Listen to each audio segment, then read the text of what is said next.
Praise the Lord. Indian Church of Christ, shalom on you. May the Lord Jesus Christ bless you all and keep you safe. मसीह भारतीय कलीसिया को प्रभु यीशु मसीह के नाम में शांति और सुरक्षा लगातार मिलती रहे। आप सब लोगों का प्रभु यीशु मसीह नासरी के नाम में क्राइस्ट मुक्ति द्वार फेलोशिप की ऑनलाइन ऑफलाइन सर्विस में स्वागत है। और आज फिर से हम प्रभु का धन्यवाद करते हैं इस पुनरुत्थान के दिन के लिए जो प्रभु ने हमें दिया है कि आज के पुनरुत्थान के दिन में भी हम लोग शामिल हो सके हैं। ये प्रभु का बड़ा धन्यवाद है। हम लोग बड़े आदर के साथ बड़े सम्मान से प्रभु की बातों को सुने और उसकी बातों को बड़े आदर के साथ रिसीव करें। सुबह ही जब मैं यहां पे आके खड़ा हुआ तो एक बात यहां पे शुरुआत में शुरू हुई कि पवित्रता से शोभायमान होकर के परमेश्वर की आराधना करो। और शुरू से ही पवित्र आत्मा का एक अच्छा कंट्रोल, एक अच्छा नियंत्रण यहाँ पे था, जैसे कि आपने अपने आराधना में उसको देखा भी है। और वही नियंत्रण के लिए आप लगातार पवित्र आत्मा के संपर्क में रहें कि परमेश्वर का वचन सुनते समय भी आप परमेश्वर की आत्मा के कंट्रोल में रहें, क्योंकि हमें से एक भी व्यक्ति बगैर पवित्र आत्मा की सहायता के ना तो बात को समझा सकता है और ना बात को समझ सकता है। अगर ये सचमुच में पवित्र आत्मा की सहायता के द्वारा से संपूर्ण पवित्र शास्त्र रचा गया है तो इसे ना तो पवित्र आत्मा की सहायता के बगैर समझा जा सकता है, ना इसे पवित्र आत्मा की बगैर समझाया जा सकता है। तो आप अपने अपने लिए प्रार्थना करें कि पवित्र आत्मा से मदद मांगे कि मुझे अपने कंट्रोल में रखें ताकि मैं एक एक वर्ड को अपने अंदर रिसीव कर सकूं। हमारा आज का थीम है God prepare table for his people. परमेश्वर अपने लोगों के लिए मेज बिछाता है। ये बात 11 तारीख की है,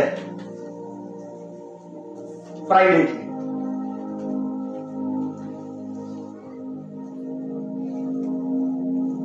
और फ्राइडे को शिफा का, हमारी बेटी का, एमडी का मास्टर इन डिविनिटी का लास्ट एग्जाम था उसका। मैं उसे छोड़ने जा रहा था, 7:30 बजे घर से निकला। 7:40 पे जैसे मैं सड़क बीच में आया, एकदम परमेश्वर के आत्मा ने मेरे साथ बात करना शुरू की, क्योंकि मैंने 10 तारीख को किसी के लिए प्रेयर की थी। 10 तारीख को मैंने प्रार्थना की थी और प्रार्थना ये थी कि एक बहन है जो बाहर रहती है विदेश में, उनका वहां की कोर्ट का कोई काम था। शायद वो सुन रही होगी, देखती है वो, या फिर बाद में देखेगी। डेट तो उनको मिल गई थी वहां के जज से, लेकिन वो डिक्लेयर नहीं होती, शो नहीं हो रही थी ऑनलाइन। डेट मिली थी 15 दिन पहले, लेकिन वो 15 दिन तक बिल्कुल शो नहीं हुई, ऑनलाइन नहीं आई। उसने फोन लगाया सुबह, मैंने फोन उसका अटेंड किया। उसने मुझे बताया कि ब्रदर ऐसे ऐसे बात है, और जब तक अगर ये ऑनलाइन डेट शो नहीं होगी तो हमारी वहां पे बात नहीं हो पाएगी। हम जा नहीं सकते जज के सामने कोर्ट में। एक अच्छा एक्सपीरियंस मुझे काफी दिन से मिल रहा है, मेरा अपना पर्सनल है वो। जब मैं किसी के लिए प्रार्थना करता हूं तो प्रार्थना करते करते कभी कभी ऐसा होता है, मेरे साथ ऐसा होता है कि मैं मिल जाता हूं यीशु मसीह के साथ, और फिर उन प्रार्थनाओं के उत्तर में कोई संघर्ष नहीं करना पड़ता। मैं कई बार फील करता हूं अपने लिए, जब मैं किसी के लिए प्रार्थना कर रहा हूं फोन पे, तो फोन पे प्रार्थना करते करते करते करते करते करते मैं उस बात के अंदर मिलकर के यीशु मसीह के पास पहुंच जाता हूं और मैं फील करता हूं, और मैं फील करता हूं कि ये वाला काम हो जाता है उसी बात। और जब कभी ऐसा नहीं होता है मेरे साथ, तो फिर मुझे 2 बार या 3 बार भी प्रार्थना उस व्यक्ति के लिए करनी पड़ती है।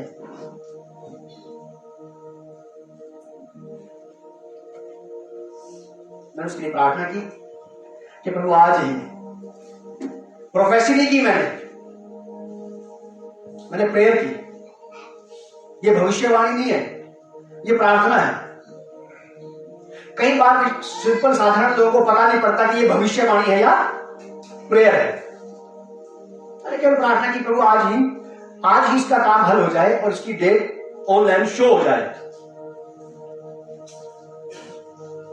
दूसरे दिन उसने मुझे स्क्रीनशॉट भेजा कि इसके शाम तक उसके मोबाइल पे वो डेट डिक्लेयर हो गई उसने मुझे उसका स्क्रीनशॉट भेजा कि भैया मेरा काम बन गया है और ये डेट शो होने लगी है।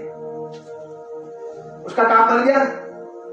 दूसरे दिन जब मैं लेके जा रहा था शिवा को, मैं अपने काम में था, मुझे उसको छोड़ना था कॉलेज।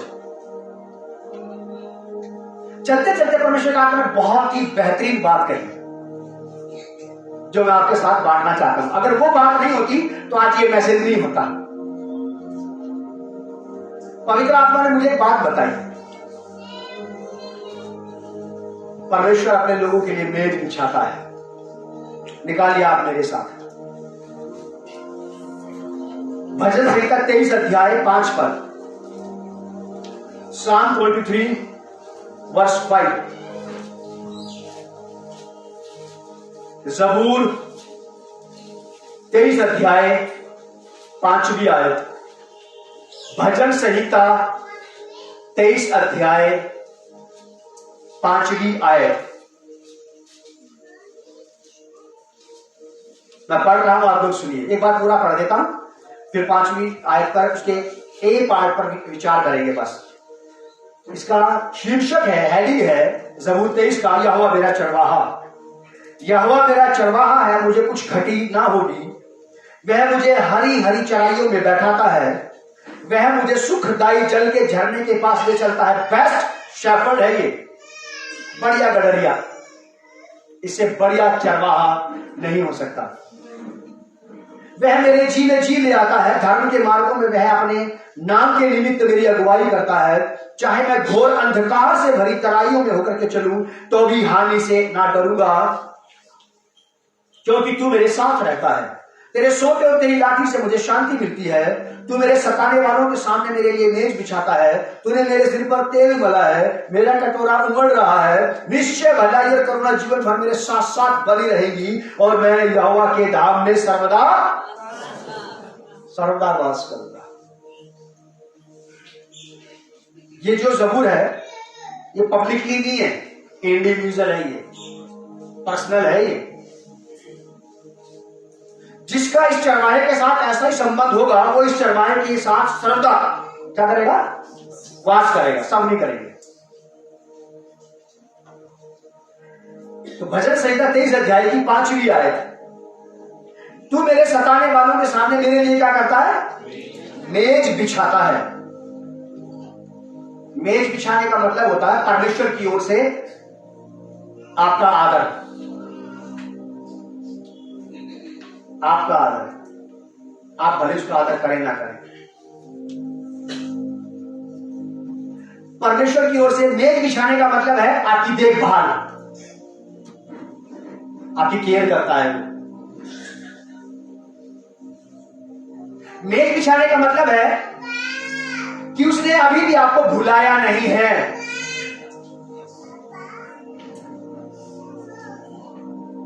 शत्रुओं के सामने आपके लिए मेज बिछाने का मतलब है कि अभी भी आप उसके हार्ट में रहते हैं।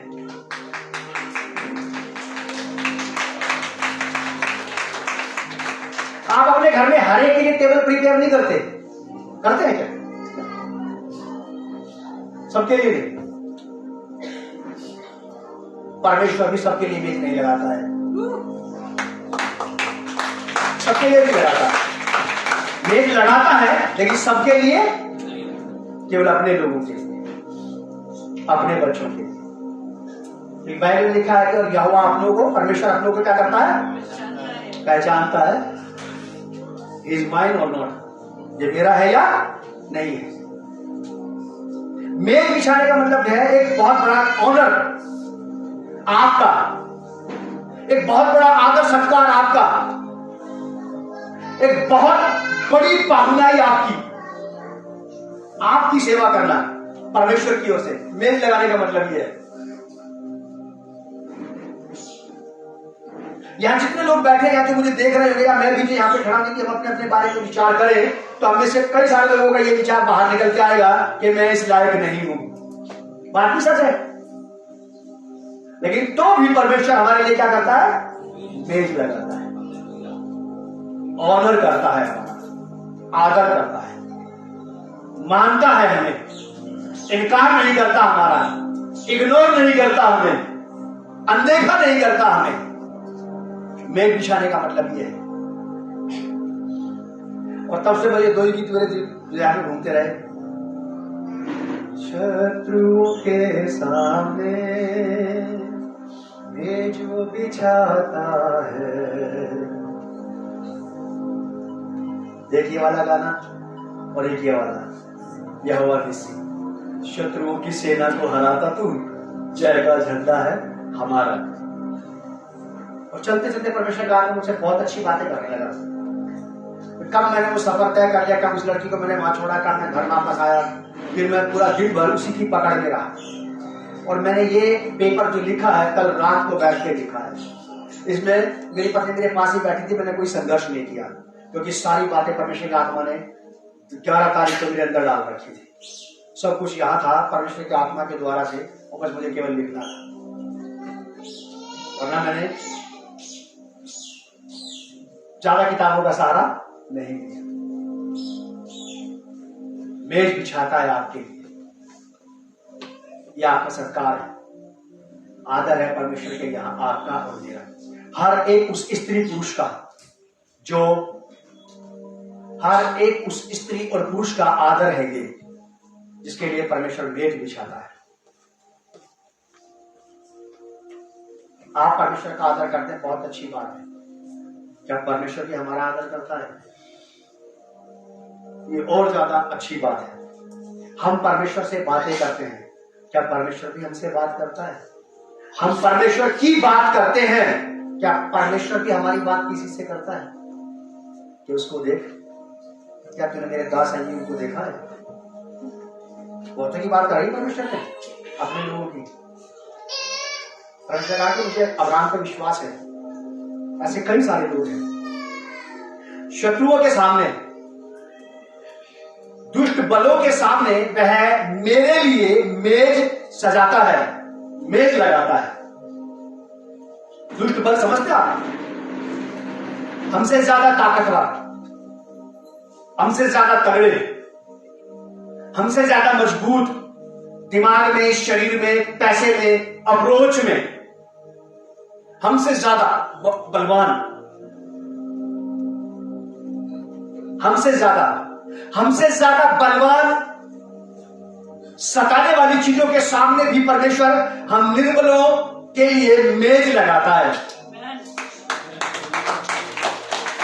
कई सारी चीजें जीवन में ऐसी हैं जो जब चाहे तब हमें मिटा दे, जब चाहे तब हमें हरा दे, लेकिन उसके बावजूद भी परमेश्वर ने हम निर्बलों के लिए, उन्हीं ताकतवरों के सामने एक मेज लगा रखी है। एक डिवाइन ऑनर, अलौकिक आदर है हमारा परमेश्वर के यहां। लोग हमारे बारे में क्या सोचते, कैसे देखते हैं? मैं जीवन भर तेरी सेवा करता रहा हूं, चाहे लोग मेरे बारे में अभी गाते रहे थे लोग, जिंदगी भर तेरी सेवा करूं, चाहे लोग मेरा अपमान करते रहे। परमेश्वर हमारे लिए मेज बिछाता है, हमें बचाने के लिए और हमें बढ़ाने के लिए। मेज बिछाने का मतलब है आपका आदर आपके शत्रुओं के सामने, आपको हराने वाली चीजों के सामने, आपको मिटा देने वाली चीजों के सामने, आपको डराने वाली चीजों के सामने आपके लिए मेज बिछाने का मतलब यह है कि परमेश्वर यह कह रहा है उन चीजों के से कि ये बचेगा भी और बढ़ेगा भी, ये बचेगा भी और बढ़ेगा भी। उस समय परमेश्वर आपसे बात नहीं कर रहा है, उस वक्त परमेश्वर आपके शत्रु से बात कर रहा है। उस वक्त वो मुझसे बात नहीं कर रहा, उस वक्त वो मुझे डराने वाली चीजों से बात कर रहा है। इस वक्त वो मुझसे बात नहीं कर रहा, इस वक्त वो उनसे बात कर रहा जो मुझे डराने, मुझे निगलने, मुझे खत्म करने के लिए तैयार है। कि मैंने मेज लगाई है इसके लिए, मैं इसका आदर करता हूं। और मेज लगाने का मेरा उद्देश्य केवल एक है, तेरे सामने ये बताना कि ये बचेगा भी और बढ़ेगा भी, ये बचेगा भी और बढ़ेगा भी। परमेश्वर मेज बिछाता है। परमेश्वर का काम देखिए, बलवंतों के सामने, डराने वाली चीजों के सामने। रोमियो की पत्री 8 अध्याय 31 से 39, Romans chapter 8 first Rome 31 to 39। मैं जल्दी जल्दी पढ़ूंगा इसे।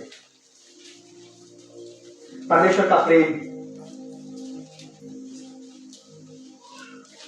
जब आप किसी से प्रेम करते हैं तो आप उसका आदर भी करते हैं।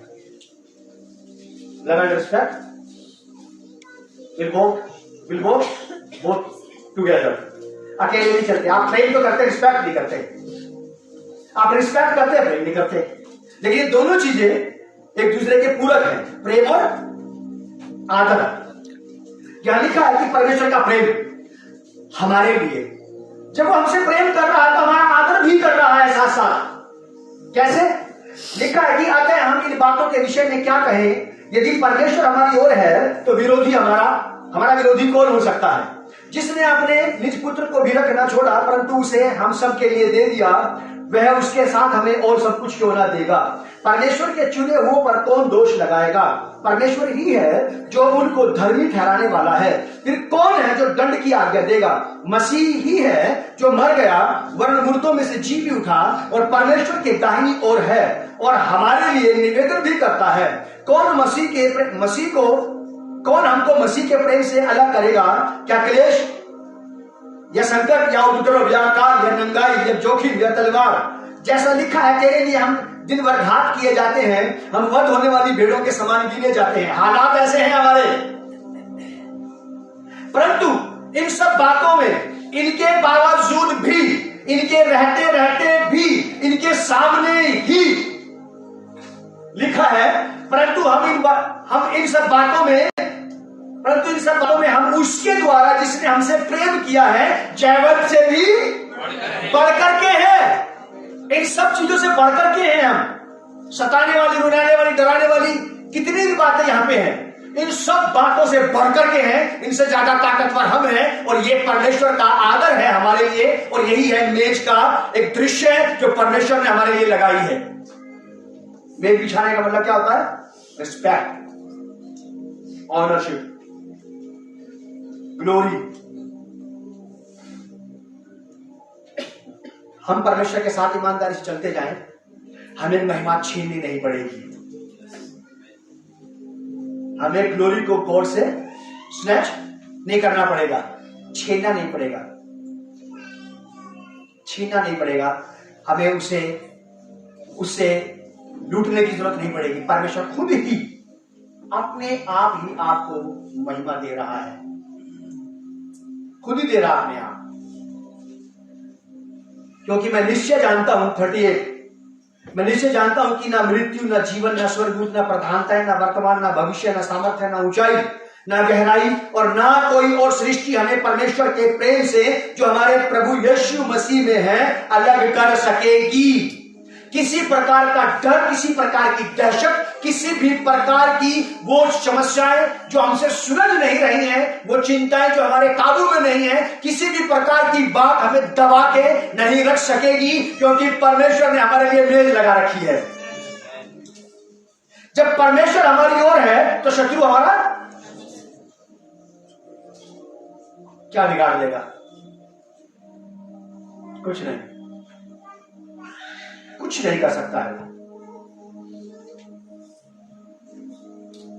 मैं भी अपने बारे में सोचता हूं ये बात, अगर शैतान को मेरा जीवन तहस नहस करना ही होता तो उसको 1990 से पहले करना चाहिए था, जब मैं मसीह में नहीं आया था। 1990 के बाद मैं मसीह में आ गया था और प्रभु के वायदे मेरे साथ शुरू हो गए थे और अब शैतान के लिए यह असंभव है, अब ये उसके लिए नामुमकिन है कि वो नाश कर सके मेरा। तब तक जब तक हम सुरक्षा के क्षेत्र के बाहर थे, जब तक हम सुरक्षा करने वाले के सर्कल से बाहर थे, तब उसका दाव हम पर चल सकता था। लेकिन अब उसका हम पर कोई भी दाव नहीं चलेगा, क्योंकि हम कड़ी सुरक्षा के पहरे में हैं। हम ऐसी सख्त सुरक्षा के पहरे में हैं जो वायदा करता है कि कुछ भी नहीं, कुछ भी नहीं, कुछ भी ऐसा नहीं है, ना हवा में है, ना आकाश में है, ना वातावरण में भी ऐसा कुछ नहीं है, क्लाइमेट में भी ऐसा कुछ नहीं है। कोई लोग कह रहे हैं क्लाइमेट चेंज होता है तो मुझे अच्छी, क्लाइमेट चेंज हो रहा है, इसलिए ऐसा हो रहा है। क्लाइमेट में भी ऐसा नहीं होगा कुछ तो मेरे लिए हार्मफुल हो। मुझे एक बात समझ में आना चाहिए कि मेरे लिए मेज लगी हुई है, वो मेरा आदर करता है, मुझसे प्रेम करता है, मेरी देखभाल करता है, और चेंज ऑफ वेदर का मेरी बॉडी पर कोई इफेक्ट नहीं है। तो मुझे पाप के प्रभाव से बचा सकता, शैतान के प्रभाव से बचा सकता है, क्या वो मुझे मसाले के प्रभाव से नहीं बचा सकता, छौके के प्रभाव से नहीं बचा सकता, क्या मुझे धूल मिट्टी के प्रभाव से नहीं बचा सकता? बचाएगा। बस आप याद रखें कि उसने आपके लिए मेज लगा रखी है, और उसकी मेज में आपके लिए बहुत कुछ है। उसकी मेज में आपके लिए बहुत कुछ है। शरीर, प्राण, आत्मा, दिल, दिमाग, मन, विचार, भावना, इच्छाओं, कल्पना, में सब कुछ के लिए बढ़िया आहार है। दिमाग ठीक करना तो उसकी मेज में से दो कुछ, विचार ठीक करना तो उसकी मेज में से खाओ कि प्रभु विचार ठीक कर दो। मेज का मतलब क्या? दाल का चिली चावल, दाल का चिली चावल अगर रह गए तो फिर बाइबल में ऐसे लिखा कि हम इसी जन्म में, इसी जीवन में प्रभु यीशु मसीह से आशा लगाते हैं तो दुनिया में सबसे अभागे हैं हम। अगर आप कपड़ा लत्ता, रोटी, मकान, दुकान, ब्याह, शादी, बीवी, बच्चे, अगर हम लोग अगर यही तक रह गए हैं तो दुनिया में सबसे अभागे हैं। अभी हमने क्राइस्ट की लंबाई चौड़ाई को पहचाना नहीं है, फिर इसका मतलब उसकी मेज में बहुत कुछ है। जीवन सुधारने के लिए, चाल चलन सुधारने के लिए, व्यवहार सुधारने के लिए उसकी मेज में जाए और उससे लगे प्रभु मैं आपकी मेज में से आपके साथ खाना चाहता हूं ताकि मेरा व्यवहार बदल जाए, मेरा जीवन बदल जाए। बहुत कुछ है ना, बाकी बातें आप कर लेना, उससे वो जरूर बताएगा आपको।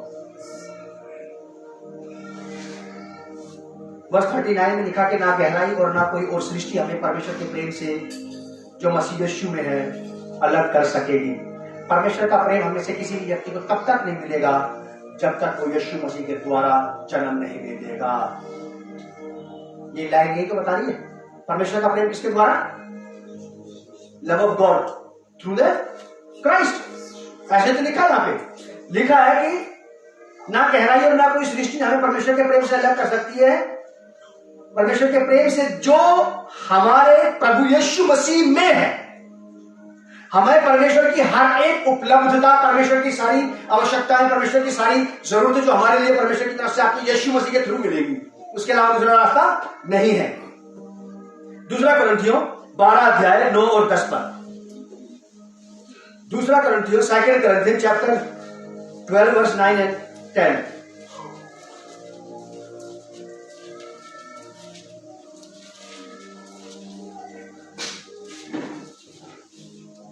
दूसरा कुरिन्थियों 12 अध्याय 9 और 10 पर लिखा है, पर उसने मुझसे कहा मेरा अनुग्रह तेरे लिए काफी है। तेरी तकलीफों से ज्यादा, तेरे रोगों से बढ़कर, तेरी परेशानी से बढ़कर, तेरी आहें कराहें, तेरे आंसुओं से बढ़कर, तेरे शरीर, तेरी हड्डियां, तेरी मांसपेशी, तेरी नसों के अंदर के रोग से कहीं ज्यादा बढ़कर के ताकतवर मेरा अनुग्रह तेरे लिए है। और हमने बड़े ग्रेस की गवाही सुनी अभी शैली की, ये उसका अनुग्रह है जो उसे यहां तक लेकर के आया है। ये उसका अनुग्रह है जो आपको मुझे यहां तक लेकर के आया है। ये उसका अनुग्रह है जिसकी वजह से आप और मैं आज यहां हैं। लिखा है कि पर उसने मुझसे कहा मेरा अनुग्रह तेरे लिए बहुत है, क्योंकि मेरी सामर्थ्य निर्बलता में सिद्ध होती है। तब जब हमें जरूरत पड़ेगी, तब जब हमें इसकी जरूरत पड़ेगी, तब परमेश्वर का सामर्थ्य है हमें बल देगा। तब परमेश्वर का सामर्थ्य है हमारे जीवन में काम करके हमारा सर नीचा ना होने की बजाय ऊपर करेगा। तब मेरे लिए मेज बिछाता है। परमेश्वर का सामर्थ्य मेरे लिए क्या करता है? मेज बिछाता है। परमेश्वर का सामर्थ्य मुझे क्या करता है? आनंदित करता है। परमेश्वर का सामर्थ्य मुझे खुश करता है। परमेश्वर का सामर्थ्य मुझे ऐसा बना देता है कि मैं सुबह से शाम तक गीत गाता रहता हूं।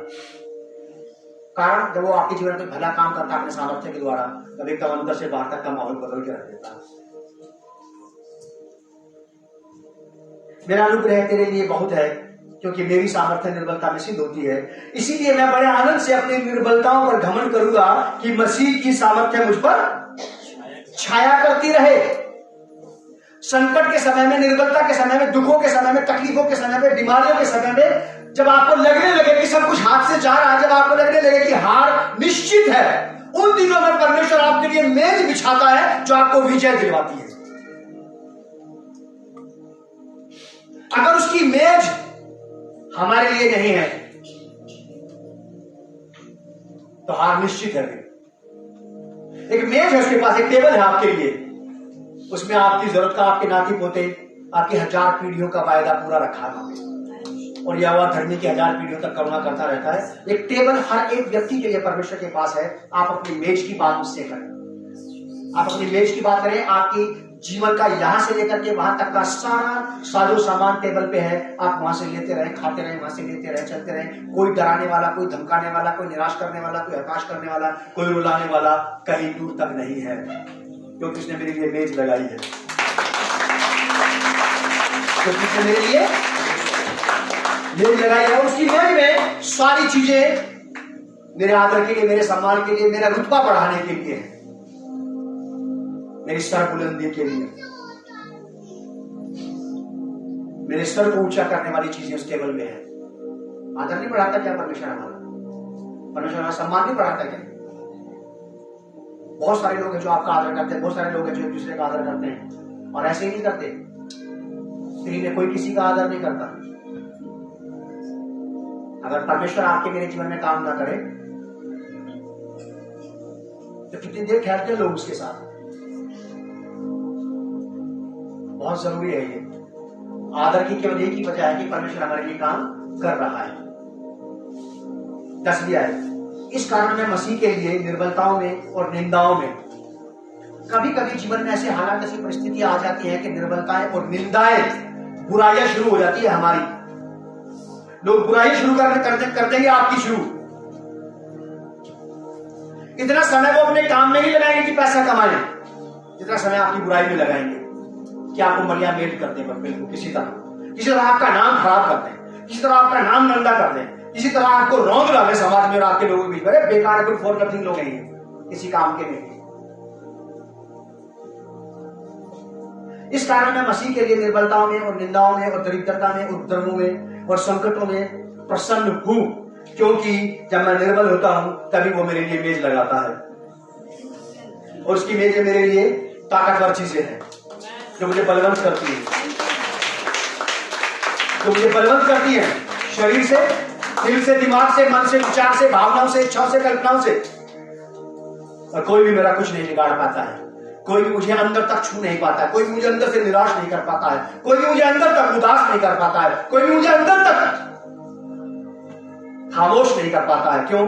क्योंकि कोई मेरे अंदर तक जा नहीं सकता है, क्योंकि उसने मेरी स्पिरिचुअल और फिजिकल इम्यूनिटी पावर को बढ़ा रखा है। फिजिकल और स्पिरिचुअल इम्यूनिटी पावर को बढ़ाने का परमेश्वर आपकी ऐसी, उसकी मेज में से खाने से इम्यूनिटी बढ़ती है, शरीर की बढ़ती है, आत्मा की बढ़ती है, प्राण की बढ़ती है, दिल की बढ़ती है, दिमाग की बढ़ती है। अनवांटेड चीज अंदर जाएगी ही नहीं। Unwanted attitude, unwanted things, character, behaviour अंदर जाएगा ही नहीं।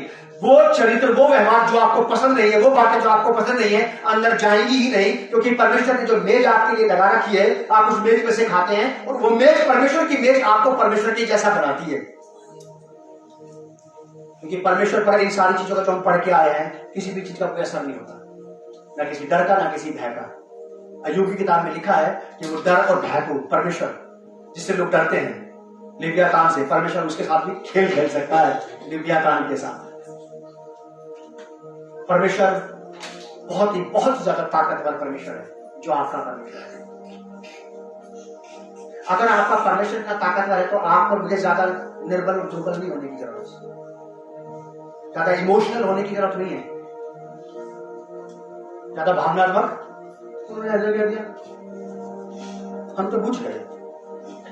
हम नहीं बुझते, हम बिल्कुल नहीं बुझते, चाहे 6 क्या 8 मटके पानी डाल दो हमारे ऊपर, हम नहीं बुझते। हम तो उसी आग में परमेश्वर की बने रहते, क्योंकि हमें पता है कि जिसने आग धधकाई है, जब तक वो नहीं बुझाएगा तब तक नहीं बुझेगी। हमारा काम इसमें ईंधन डालना है। किसी की बात को निराश, हताश, उदास होने की जरूरत नहीं है। आपको अपने जीवन की समस्याओं के सामने मुंह छोटा करने, गोल मुंह मत कर देना, नहीं, बिल्कुल नहीं करना ऐसा। उसने मेज लगा रखी है आपके लिए, उसने मेज लगाई है आपके लिए, और इस मेज में आपके और मेरे लिए बहुत कुछ है साहब, बहुत कुछ है। अय्यूब की किताब उसका 36 अध्याय 16 पर, जॉब चैप्टर 36 वर्स 16।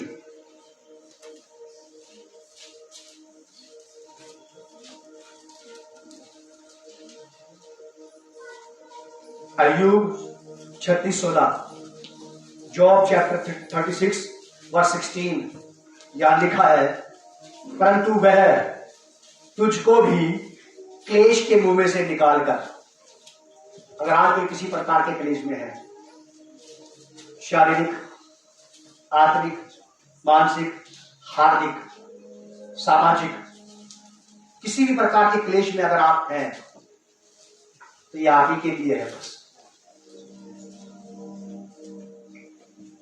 परंतु वह तुझको भी क्लेश के मुंह में से निकालकर एक चौड़े स्थान में, जहां सकेती नहीं, सकेती का मतलब होता है टाइट रास्ता नहीं है, सकरा मार्ग नहीं है जहां,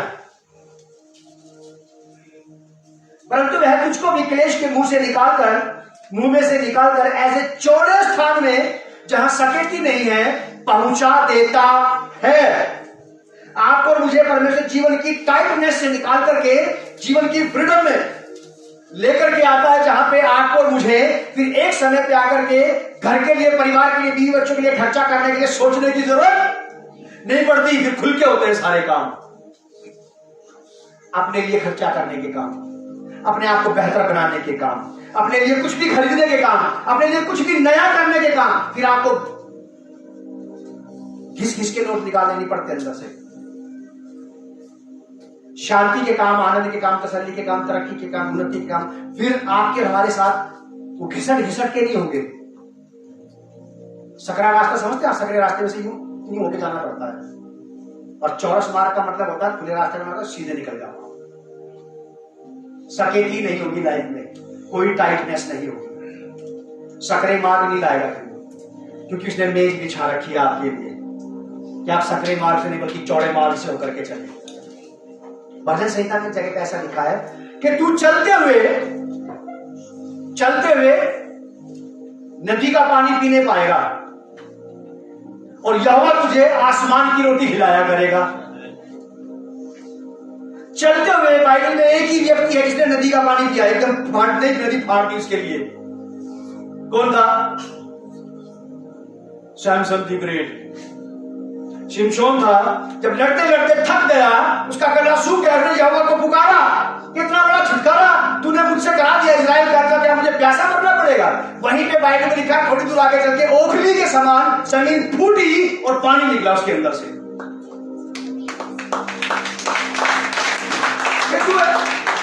ऐसा पानी पिएगा, आपके लिए अचानक परमेश्वर वहां पे एक स्रोत बना देगा जहां आपको कुछ भी नजर नहीं आ रहा है। शत्रु शैतान आपको पसंद ना करने वाले लोग देखते रह जाएंगे, और आप जिंदगी का मजा लेते हुए चले जाएंगे।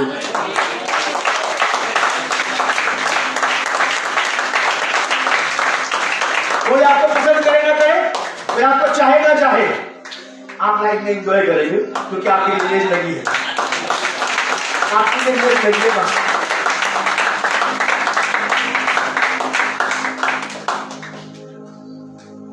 अय्यूब 36:16 एक बार पढ़ के उसको ये समाप्त करेंगे, थोड़ा सा आगे जाके बस। परंतु वह तुझको भी क्लेश के मुंह में से निकालकर ऐसे चौड़े स्थान में, जहां सकेती नहीं है, पहुंचा देता है, और चिकना चिकना भोजन तेरी मेज पर परोसता है। तेरी मेज पर क्या करता है? चिकना चिकना भोजन।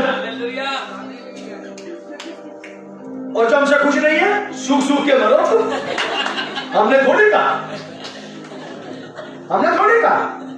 हमने नहीं कहा, हम किसी को कोसते ही नहीं, हम तो आशीष देते हैं अपने आप को, प्रभु हमें आशीष दे कि हम चिकना चिकना भोजन खाए।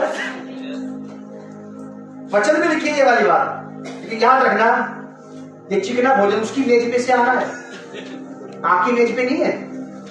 भूल जाना कि आपकी मेज पे है ये उसकी लगाई हुई मेज है, जिसमें से आप और आपका परिवार इंजॉय कर रहा है।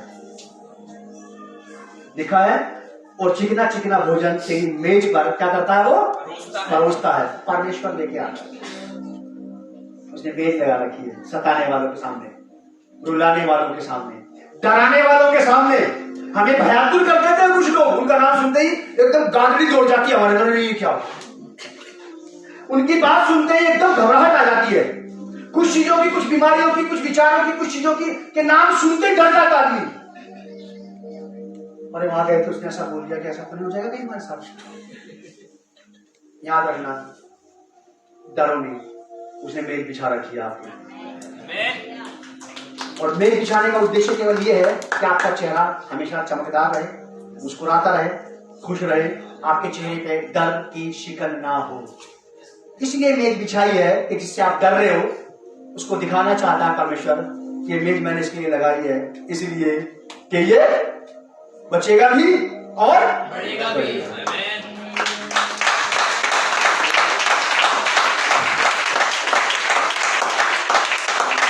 तो लास्ट में जब उस बहन का फोन मैंने अटेंड किया, उसने मुझे बताया कि भैया मेरा काम बन गया है, मेरी कोर्ट की जो हमारी डेट की जो हियरिंग है, हमारी सुनवाई है, वो डिक्लेयर हो गई है ऑनलाइन। मतलब प्रभु आपका धन्यवाद। मैंने ज्यादा खुशी नहीं जताई, ईमानदारी की बात क्यों नहीं जताई पता नहीं, लेकिन ठीक है, उसका काम बन गया, वो ठीक है। तो मतलब जा रहे थे, सड़क पे जाते थे, परमेश्वर की आत्मा ने मुझसे एक बात कही कि परमेश्वर अपने लोगों के लिए मेज लगाता है। और इस मेज का अर्थ एकदम मुझे समझ में आ गया, आदर की, सम्मान की। अगर परमेश्वर ने उस लड़की की प्रार्थना का उत्तर नहीं दिया होता तो शायद उतना ऑनर नहीं हुआ होता। जब भी कभी किसी प्रार्थना करने वाले का कोई आदर करता तो फ्री में कोई नहीं करता,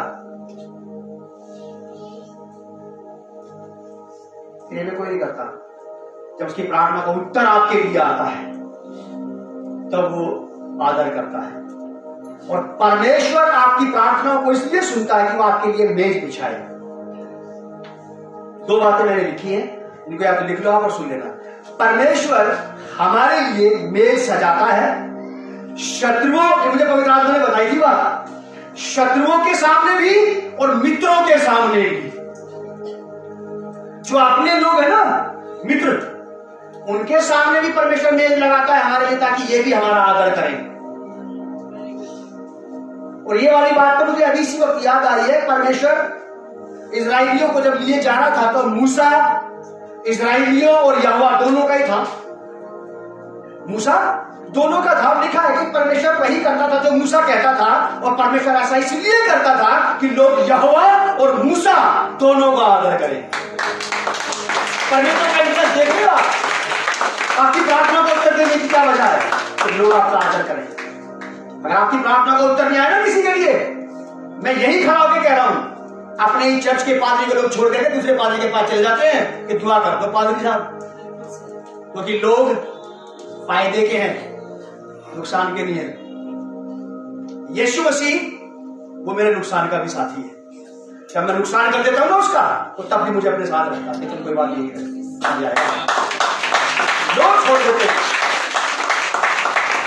ध्यान रखना आपकी बात को, फ्री में आपको कोई कुछ नहीं दे रहा है, मुफ्त में। दुनिया के किसी पादरी पर को कोई कुछ नहीं देता अगर उनसे उनको प्रार्थना के सफलता के उत्तर ना मिले तो। खाना कपड़ा दूर की बात है, और आदर भी नहीं मिलता। कड़वी है बात, बिल्कुल सच है।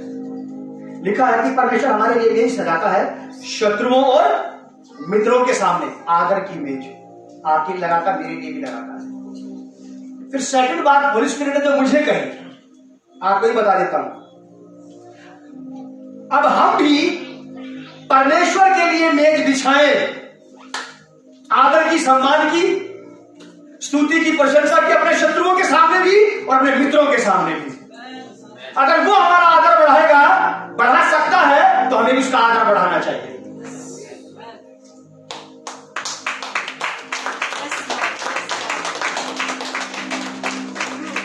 जब वो आपका आदर सम्मान बढ़ाए, तब आपका मेरा फर्ज बनता है परमेश्वर की महिमा करें, उसकी तारीफ करें, उसकी स्तुति करें, उसकी प्रशंसा करें, उसकी बड़ाई करें, अपने शब्दों से भी और अपने कामों से भी, अपने लोगों के सामने भी और अपने सताने वालों के सामने भी, दोनों के सामने परमेश्वर के लिए आदर और सम्मान की मेज लगाएं।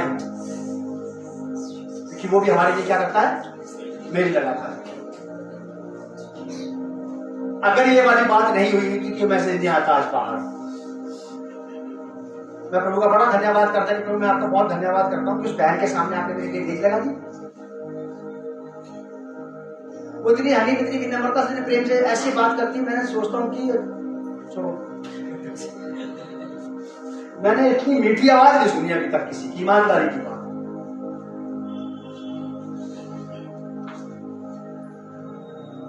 आप लोग बहुत अच्छी, आपकी आवाज बहुत मीठी है, लेकिन ये बात बता रहा हूं मैं, मेरा अपना एक्सपीरियंस है ये। मैंने कहा प्रभु आपका बड़ा धन्यवाद, आपने इस बहन के सामने मेरे लिए क्या किए? मेज लगाई है। अब मैं भी आपके सामने, इसके सामने आपके लिए मेज लगाऊंगा। वो याद रखिए सम्मान की, जब आपकी प्रार्थनाओं से किसी के जीवन में काम होता है ना, तो दोनों का आदर बढ़ता है, आपका भी और परमेश्वर का भी। वरना लोग ऐसी स्थिति में, ऐसे असामंजस्य में फंस जाते हैं कि परमेश्वर और मनुष्य दोनों से मुंह मोड़ने में ज्यादा देर नहीं लगाते हैं लोग।